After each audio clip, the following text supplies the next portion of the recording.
بسم الله الرحمن الرحيم أتى أمر الله فلا تستعجلوه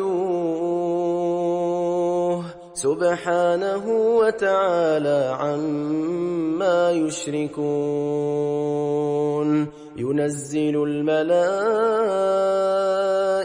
بالروح من أمره على من يشاء من عباده أن أنذروا أنه لا إله إلا أنا فاتقون خلق السماوات والأرض بالحق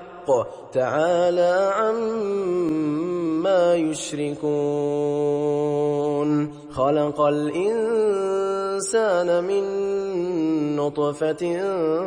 فإذا هو خصيم مبين والأنعام خلقها لكم فيها دفء ومنافع ومنها تأكلون ولكم فيها جمال حين تريحون وحين تسرحون وتحمل أثقالكم إلى بلد لم تكونوا بالغيه إلا بشق الأنفس إن ربكم لرؤوف رحيم والخيل والبغال والحمير لتركبوها وزينة ويخلق ما لا تعلمون وعلى الله قصد السبيل ومنها جائر ولو شاء لهداكم أجمعين هو الذي أنزل من السماء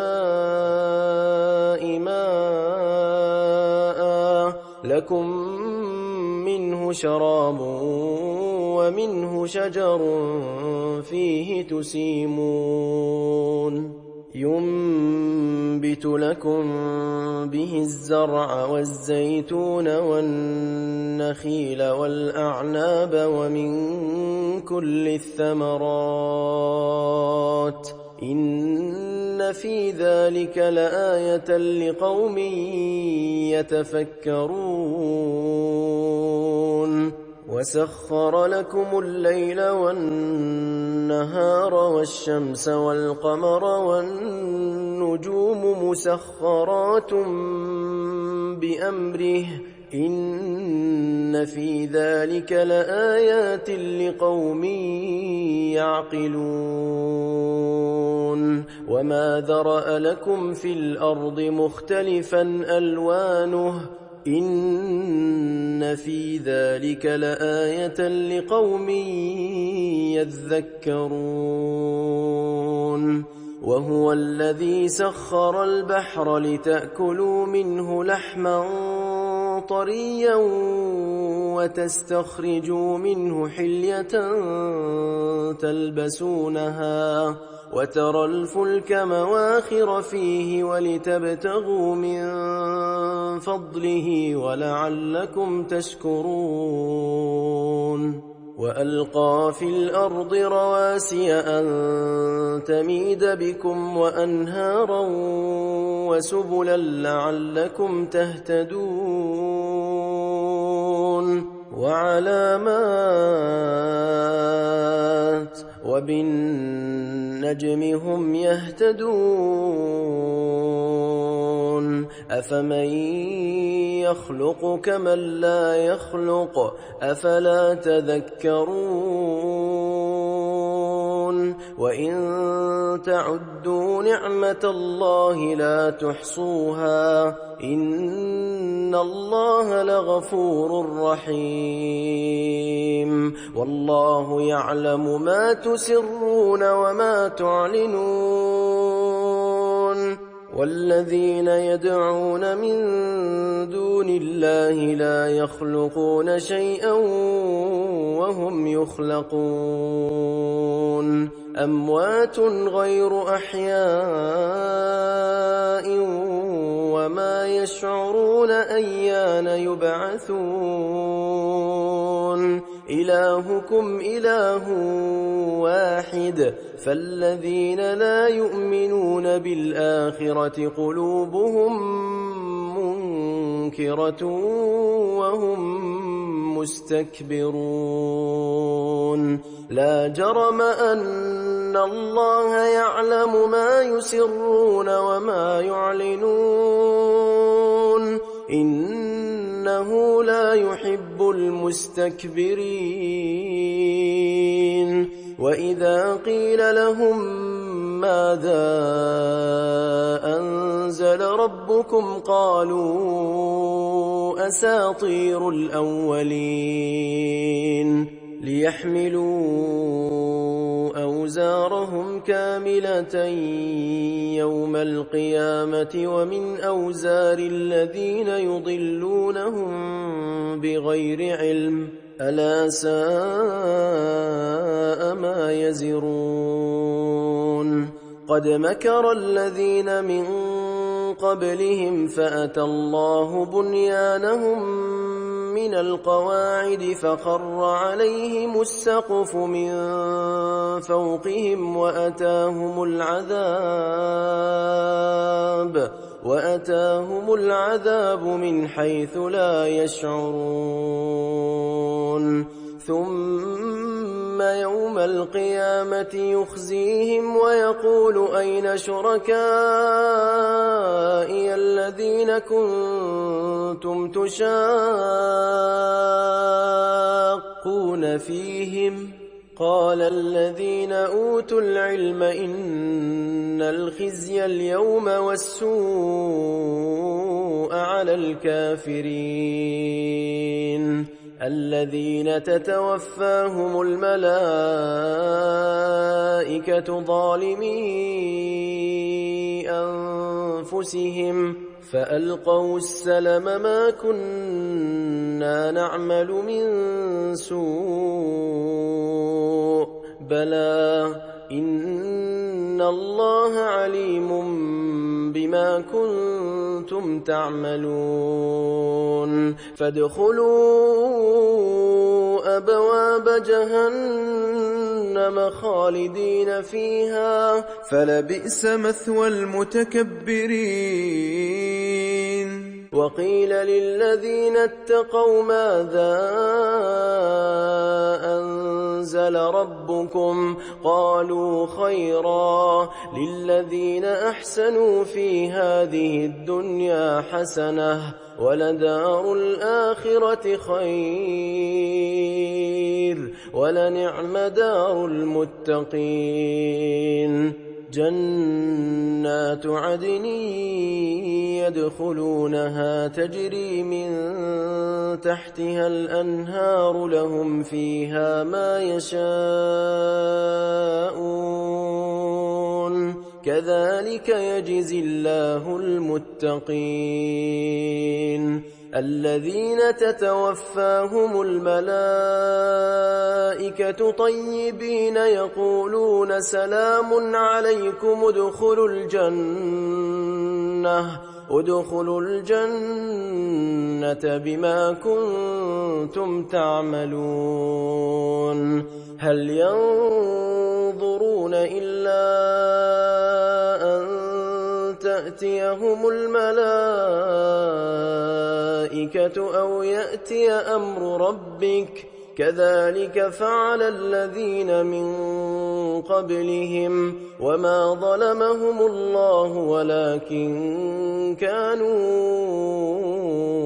أنفسهم يظلمون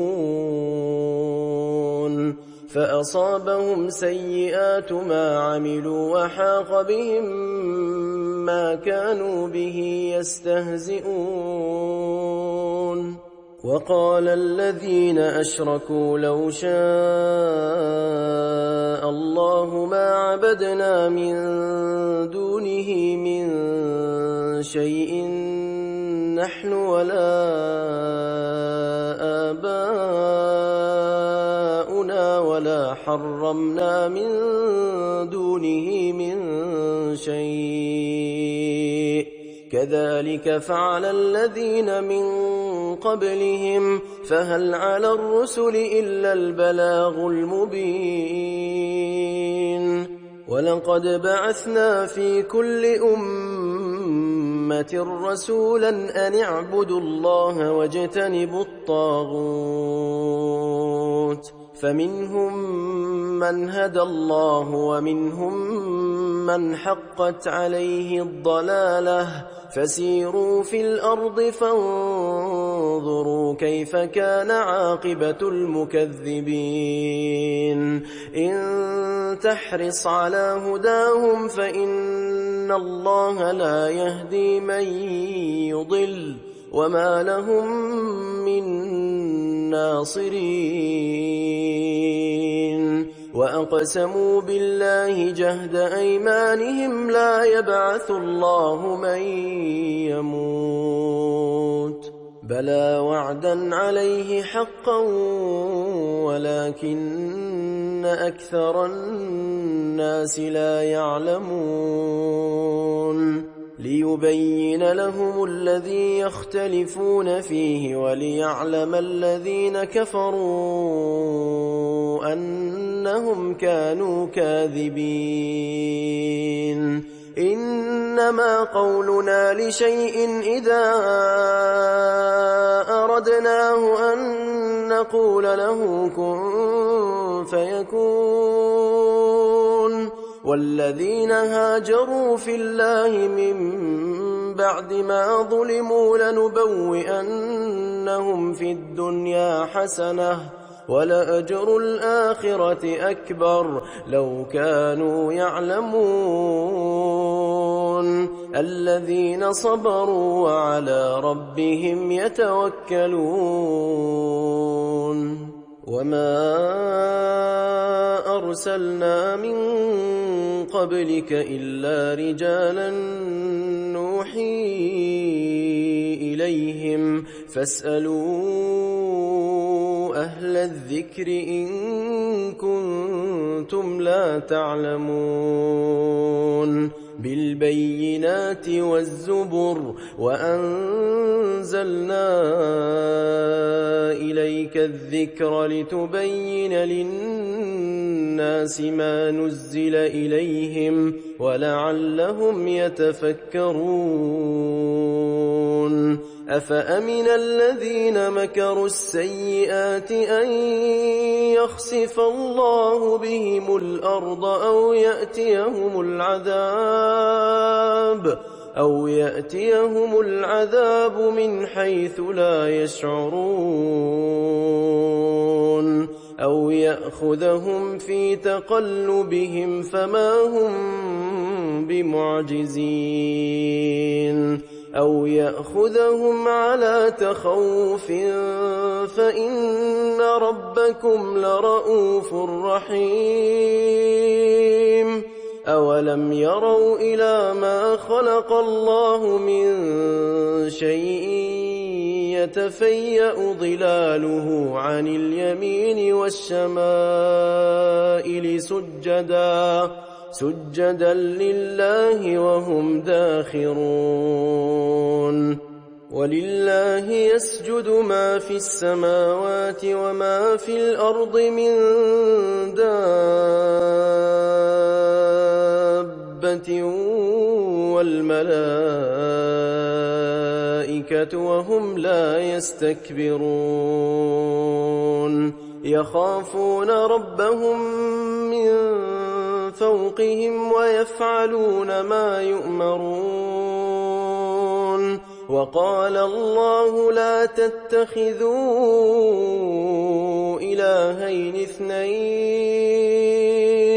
إنما هو إله واحد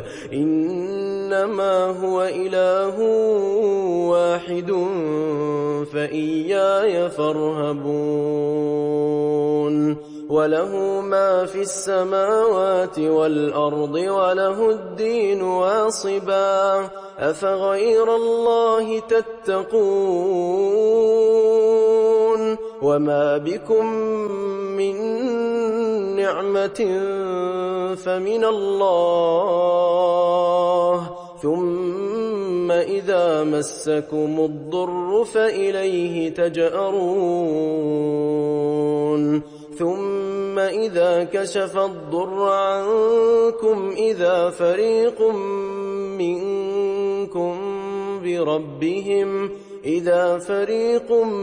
منكم بربهم يشركون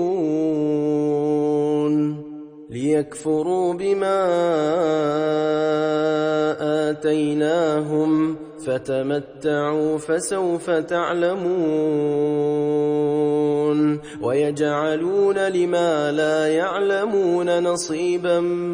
مما رزقناهم تالله لتسألن عما كنتم تفترون ويجعلون لله البنات سبحانه ولهم ما يشتهون وإذا بشر أحدهم بالأنثى ظل وجهه مسودا وهو كظيم يتوارى من القوم من سوء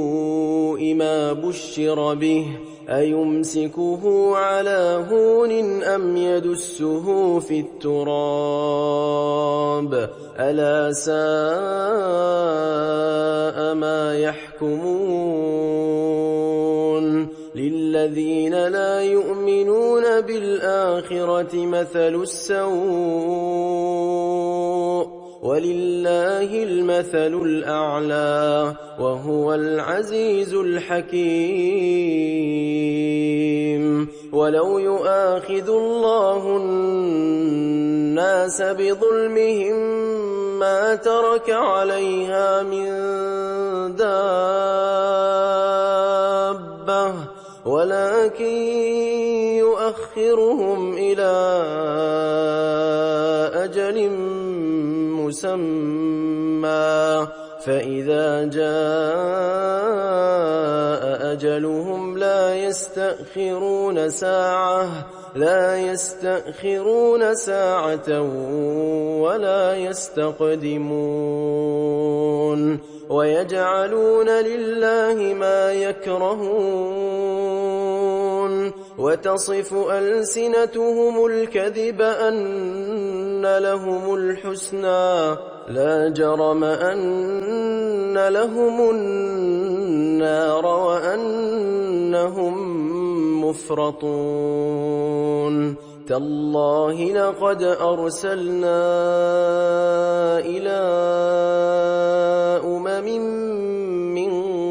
قبلك فزين لهم الشيطان أعمالهم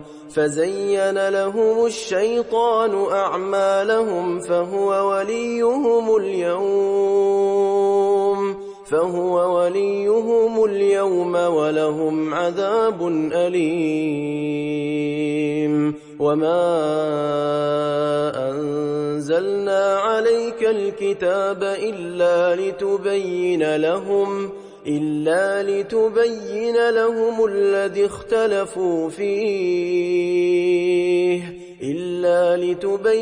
لهم الذي اختلفوا فيه وهدى ورحمة لقوم يؤمنون والله أنزل من السماء ماء فأحيا به الأرض بعد موتها إن في ذلك لآية لقوم يسمعون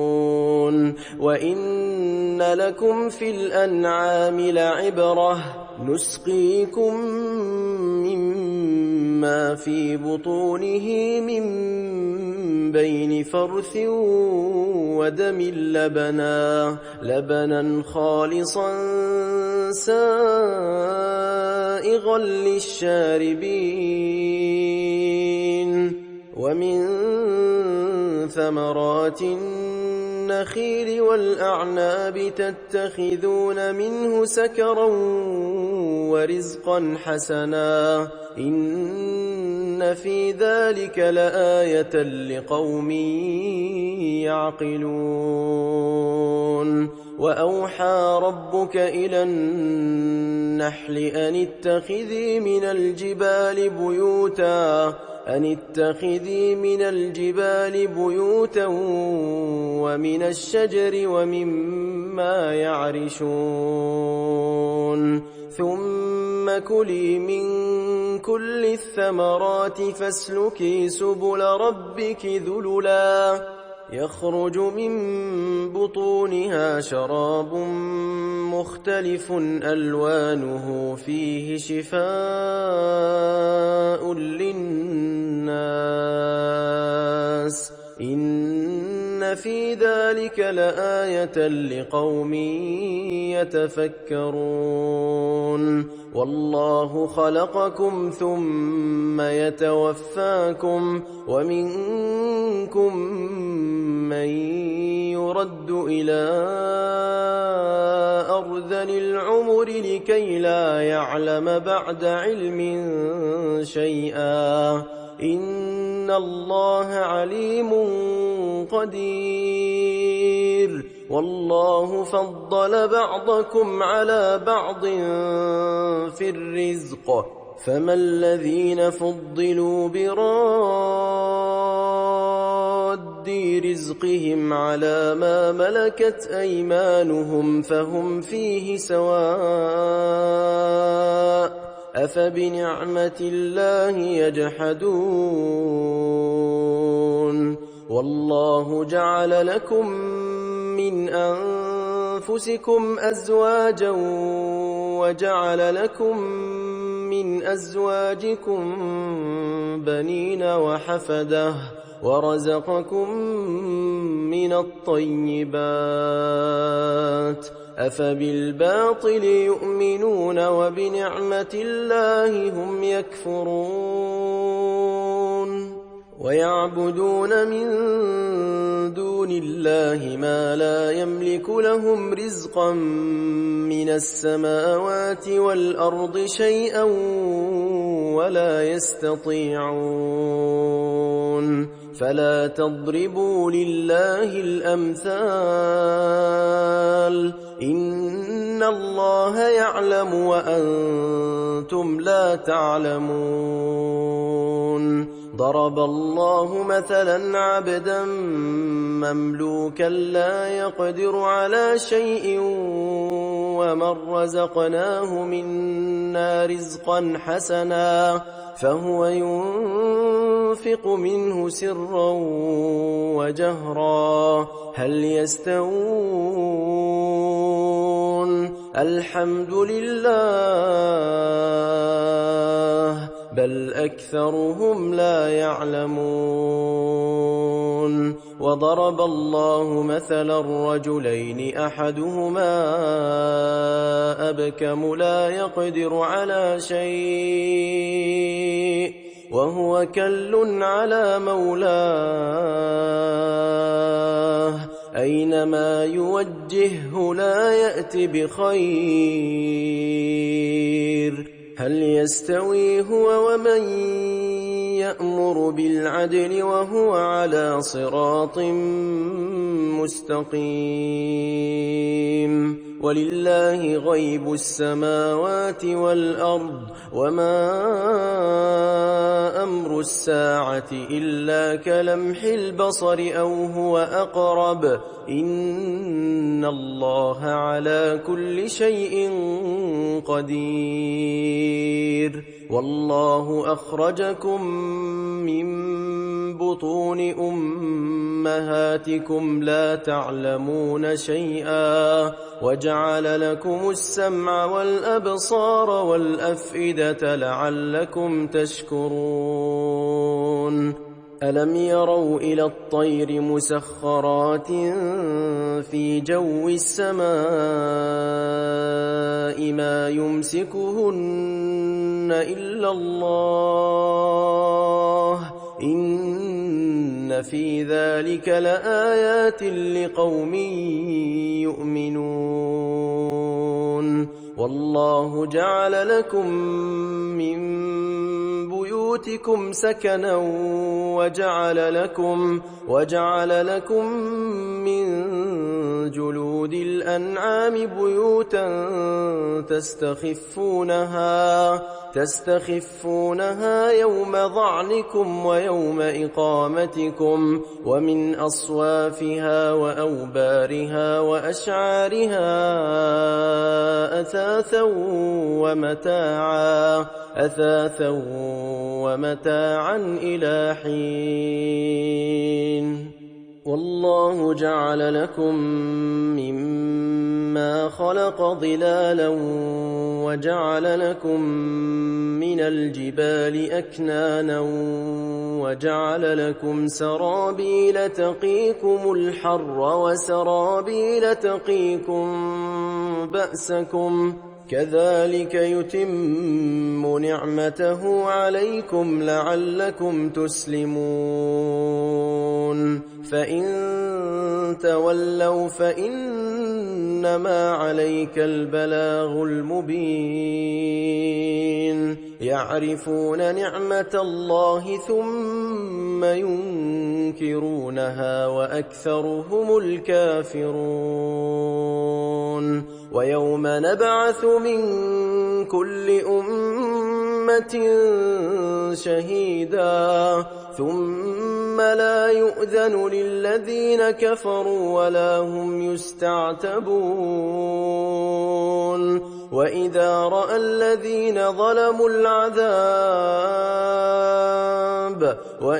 رأى الذين ظلموا العذاب فلا يخفف عنهم ولا هم ينظرون وإذا رأى الذين أشركوا شركاءهم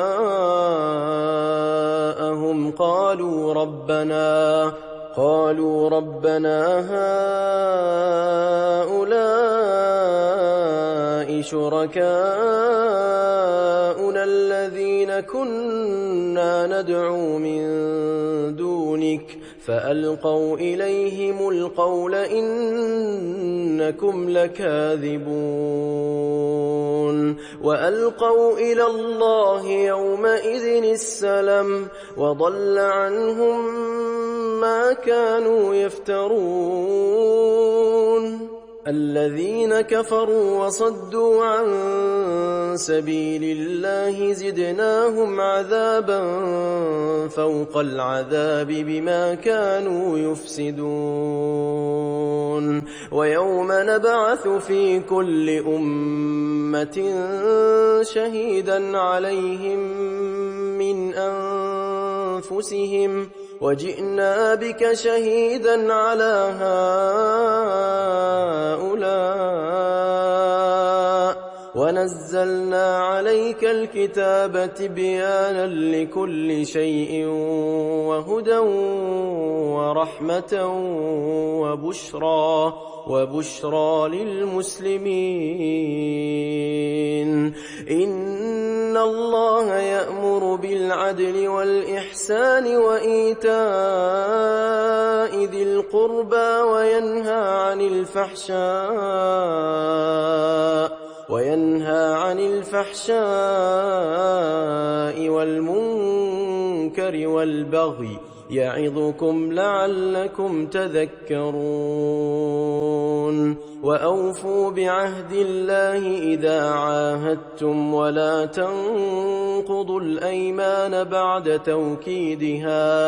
ولا تنقضوا الأيمان بعد توكيدها وقد جعلتم الله عليكم كفيلا إن الله يعلم ما تفعلون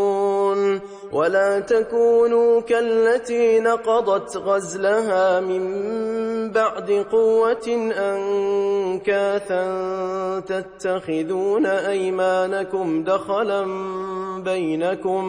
أن تكون أمة هي أربى من أمة إنما يبلوكم الله به وليبينن لكم يوم القيامة ما كنتم فيه تختلفون ولو شاء الله لجعلكم أمة واحدة ولكن يضل من يشاء ويهدي من يشاء ولتسألن عما كنتم تعملون ولا تتخذوا أيمانكم دخلا بينكم فتزل قدم بعد ثبوتها وتذوقوا السوء بما صددتم عن سبيل الله ولكم عذاب عظيم ولا تشتروا بعهد الله ثمنا قليلا إنما عند الله هو خير لكم إن كنتم تعلمون ما عندكم ينفد وما عند الله باق ولنجزين الذين صبروا أجرهم بأحسن ما كانوا يعملون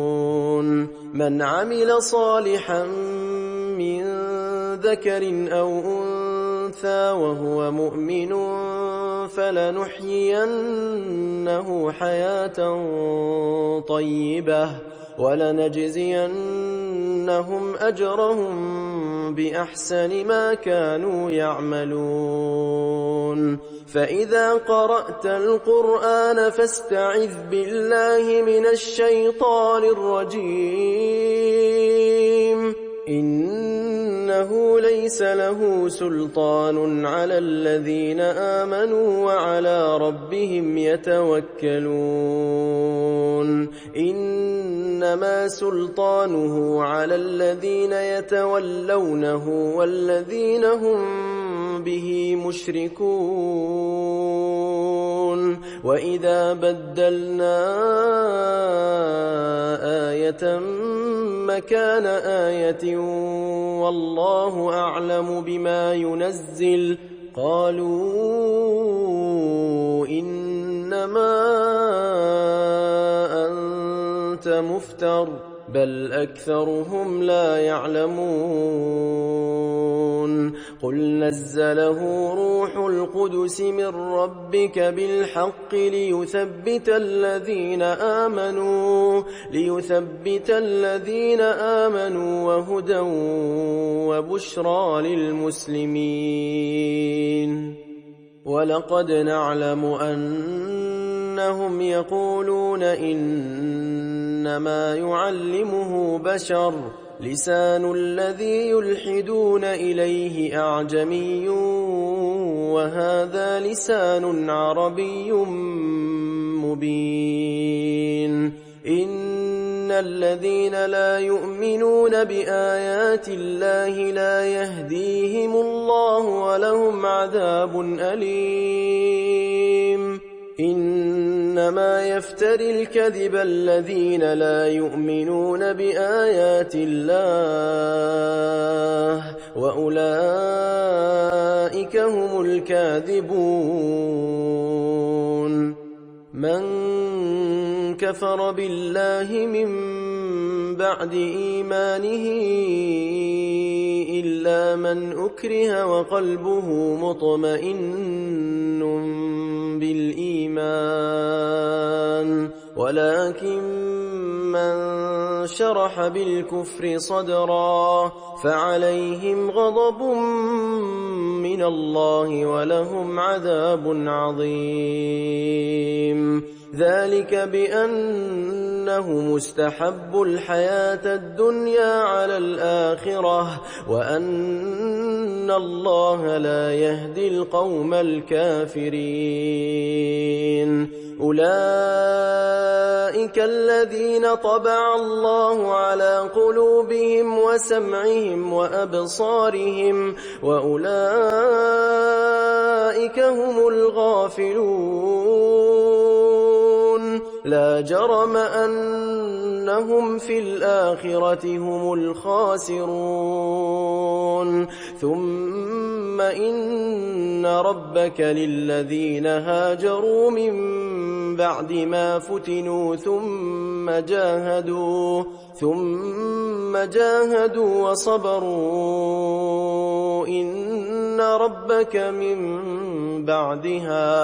إن ربك من بعدها لغفور رحيم يوم تأتي كل نفس تجادل عن نفسها وتوفى كل نفس ما عملت وهم لا يظلمون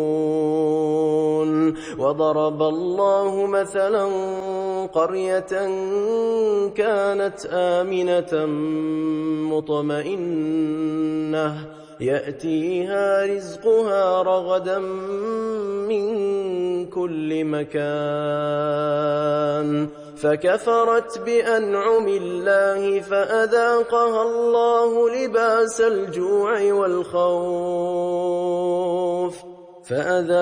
الله لباس الجوع والخوف بما كانوا يصنعون ولقد جاءهم رسول منهم فكذبوه فأخذهم العذاب وهم ظالمون فكلوا مما رزقكم الله حلالا طيبا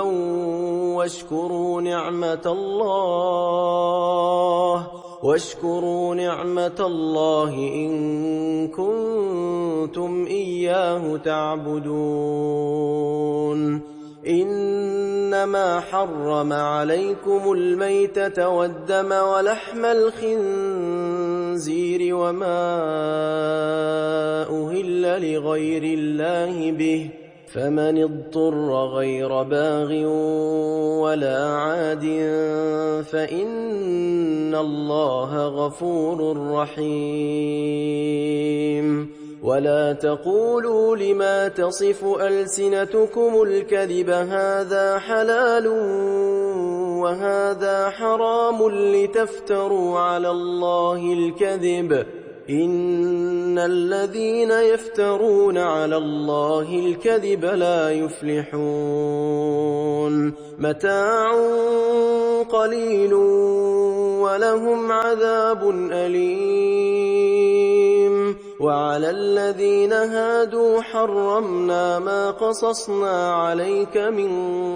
قبل وما ظلمناهم ولكن كانوا أنفسهم يظلمون ثم إن ربك للذين عملوا السوء بجهالة ثم تابوا من بعد ذلك وأصلحوا إن ربك من بعدها لغفور رحيم إن إبراهيم كان أمة قانتا لله حنيفا ولم يك من المشركين شاكرا لأنعمه اجتباه وهداه إلى صراط مستقيم وآتيناه في الدنيا حسنة وإنه في الآخرة لمن الصالحين ثم ثم أوحينا إليك أن اتبع ملة إبراهيم حنيفا وما كان من المشركين إنما جعل السبت على الذين اختلفوا فيه وإن ربك ليحكم بينهم يوم القيامة فيما كانوا فيه يختلفون ادع إلى سبيل ربك بالحكمة والموعظة الحسنة وجادلهم بالتي هي أحسن إن ربك هو أعلم بمن ضل عن سبيله وهو أعلم بالمهتدين وإن عاقبتم فعاقبوا بمثل ما عوقبتم به ولئن صبرتم لهو خير للصابرين واصبر وما صبرك إلا بالله ولا تحزن عليهم ولا تك في ضيق مما يمكرون إن الله مع الذين اتقوا والذين هم محسنون